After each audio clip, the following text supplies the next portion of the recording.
Hi friends, welcome to Angel's Care. இன்னைக்கு நீங்க Angel's Care kitchenல பார்க்க போற ரெசிபி சேமியா khichdi. Easy and tasty preparation. In cooking videos எல்லாமே beginners கூட நல்லாவே புரியுற மாதிரி தான் perfect measurementsல நான் preparation காட்டுறேன். So கண்டிப்பா beginners நல்லாவே cooking கத்துக்கலாம். வீடியோ beginningல இருந்து லாஸ்ட் வரைக்கும் கண்டிப்பா பாருங்க. வீடியோ பார்க்கிறதுக்கு முன்னாடி Angel's Care channel இது வரைக்கும் subscribe பண்ணலனா subscribe பண்ணிக்கோங்க. அப்படியே பக்கத்துல இருக்கிற bell icon click பண்ணிக்கோங்க for latest updates. முதல்ல ஸ்டவ் ஆன் பண்ணி ஒரு கடாயில் தேவையான ஆயில் ஆட் பண்ணலாம். ஆயில் நல்லா ஹீட் ஆன பிறகு 1 டேபிள் ஸ்பூன் கடுகு உளுத்தம் பருப்பு 1 டேபிள் ஸ்பூன் கடலை பருப்பு ஆட் பண்ணலாம். இப்போ 8லிருந்து 10 வரைக்கும் முந்திரி ஆட் பண்ணுறேன். இது ஆப்ஷனல் தான், உங்களுக்கு பிடிக்கலன்னா நீங்கள் அவாய்ட் பண்ணிக்கலாம். இப்போ கோல்டன் ப்ரௌனாக நல்லா ஃப்ரை பண்ணிக்கலாம். கொஞ்சம் கருவேப்பிலை ஆட் பண்ணலாம். இப்போ ஒரு big size sliced onion add பண்ணுறேன்.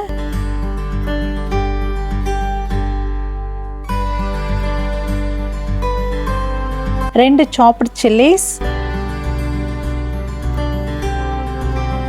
இப்போ ஒரு big size sliced tomato add பண்ணுறேன்.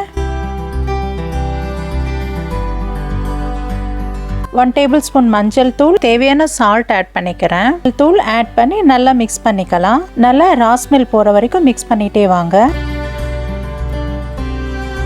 இப்போ வாட்டர் ஆட் பண்ணிக்கலாம். 2 மீடியம் கிளாஸ் அளவுக்கு நான் வாட்டர் ஆட் பண்ணிக்கிறேன்.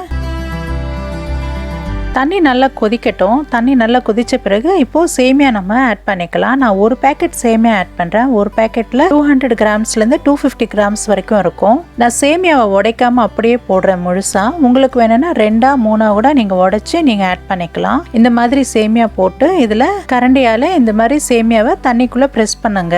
அப்போ தான் நல்லா ஈவனாக குக் ஆகும். நீங்கள் சேமியா போடுறதுக்கு முன்னாடி ஸ்டவ் ஃப்ளேம் மீடியமில் வச்சுக்கோங்க. அப்போ தான் சேமியா ஃபுல்லாகவே குக் ஆகுறதுக்கு இந்த வாட்டர் கரெக்டா இருக்கும்.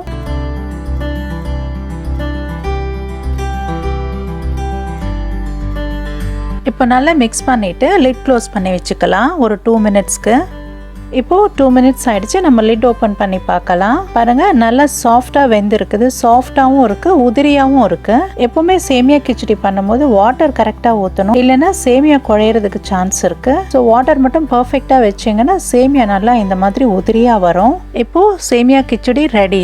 நீங்க இதை மார்னிங் பிரேக்ஃபாஸ்ட்டுக்கு நைட் டின்னருக்கு சாப்பிட்றதுக்கு நல்லா இருக்கும். ஸோ சுட சுட நீங்க சர்வ் பண்ணி சாப்பிடலாம். நீங்க ஆஃபீஸ்க்கு அண்ட் வெளியே போயிட்டு வந்தீங்கன்னா டைம் ரொம்ப கம்மியா இருக்கு, பிரேக்ஃபாஸ்ட் இல்லைன்னா டின்னர் ப்ரிப்பேர் பண்ணணும்னு நினைச்சீங்கன்னா கண்டிப்பா இந்த சேமியா கிச்சடி ரொம்ப ஈஸி மெத்தட்ல ரொம்ப சீக்கிரமாவே நீங்க குக் பண்ணி சாப்பிடலாம். கண்டிப்பா ட்ரை பண்ணி சாப்பிட்டு எனக்கு கமெண்ட் செக்ஷன்ல தெரியப்படுத்துங்க. லைக் பண்ணுங்க, உங்க ஃப்ரெண்ட்ஸ் அண்ட் ரிலேட்டிவ்ஸ்க்கு ஷேர் பண்ணுங்க. நெக்ஸ்ட் இன்னொரு வீடியோல உங்களை பார்க்கறேன். தேங்க்ஸ் ஃபார் வாட்சிங். Bye friends.